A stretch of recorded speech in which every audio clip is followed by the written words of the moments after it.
नमस्कार दोस्तों, आज हम आपको एक ऐसे महात्मा की कहानी सुनाएंगे जिनका जीवन हमें ये सिखाता है कि असली वैभव और आनंद धन, पद या शक्ति में नहीं बल्कि प्रेम, भक्ति और सेवा में है। उन महान संत का नाम है महात्मा रूप गोस्वामी जी।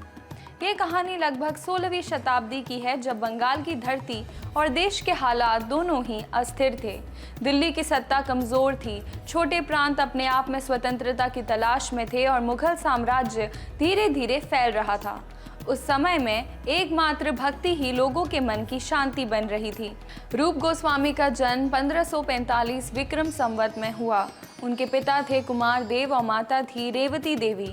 रूप के बड़े भाई थे सनातन और छोटे भाई अनुपम। बचपन से ही रूप में विद्या और भक्ति का अद्भुत मिश्रण था। माता पिता ने उन्हें धर्म, सदाचार और भगवान के प्रति निष्ठा की शिक्षा दी। नन्हा सा रूप हमेशा अपनी माँ से प्रश्न पूछता, माँ, कृष्ण हमसे इतना प्यार क्यों करते हैं? और माता मुस्कुराते हुए बोलती, बेटा, वह हमारे हृदय में रहते हैं। जितना प्रेम हम उन्हें देंगे उतना ही प्रेम वो हमसे करेंगे।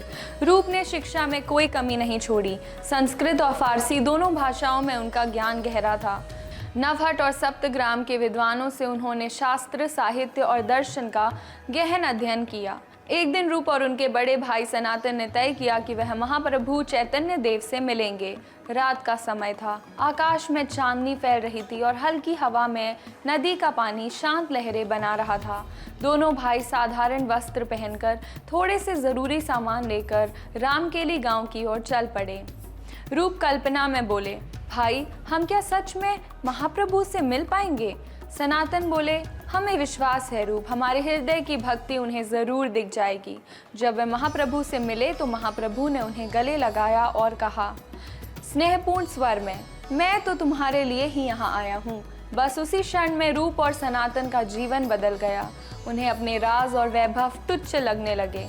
अब उनके लिए केवल एक ही लक्ष्य था, भगवान के प्रेम में डूब जाना और भक्ति साहित्य के माध्यम से लोगों को कृष्ण भक्ति का संदेश देना।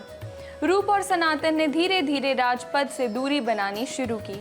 उन्होंने अपने भोग और ऐश्वर्य को त्याग दिया। रूप ने छोटे भाई अनुपम और पुत्र जीव गोस्वामी की सहायता से अपने जीवन की संपत्ति का न्यायपूर्ण वितरण किया और वैराग्य की ओर कदम बढ़ाए। कभी भोगी और जीवन में ऐश्वर्य पसंद करने वाला रूप अब साधारण धोती और गुदड़ी में जीवन बिताने लगा। वह दिन रात केवल भक्ति में मग्न रहता।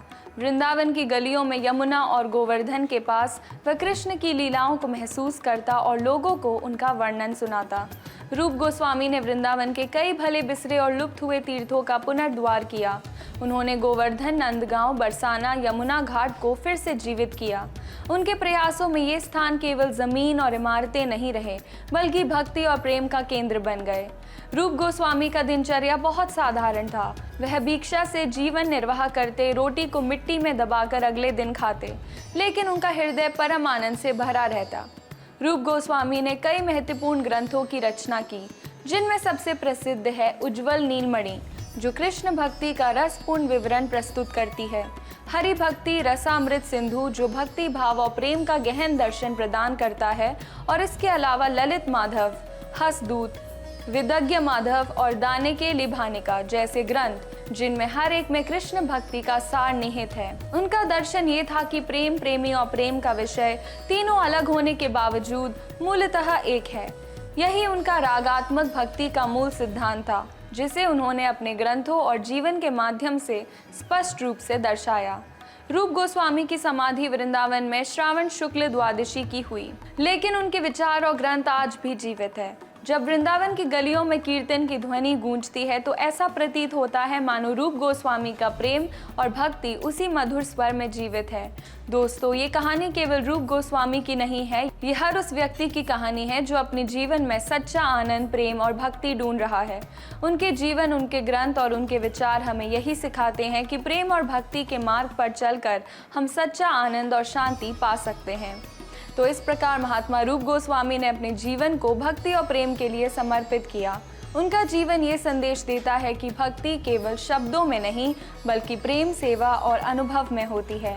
आपको ये कहानी कैसी लगी? अपने दिल में भक्ति और प्रेम की ज्योति जलाए रखें। अगली बार फिर मिलेंगे एक और प्रेरक कथा के साथ। ये कथा यहीं समाप्त होती है। अगले एपिसोड में हम फिर से आप सभी के लिए भारत के संत महात्मा की श्रृंखला से एक और महान संत की कहानी सुनाने आएंगे।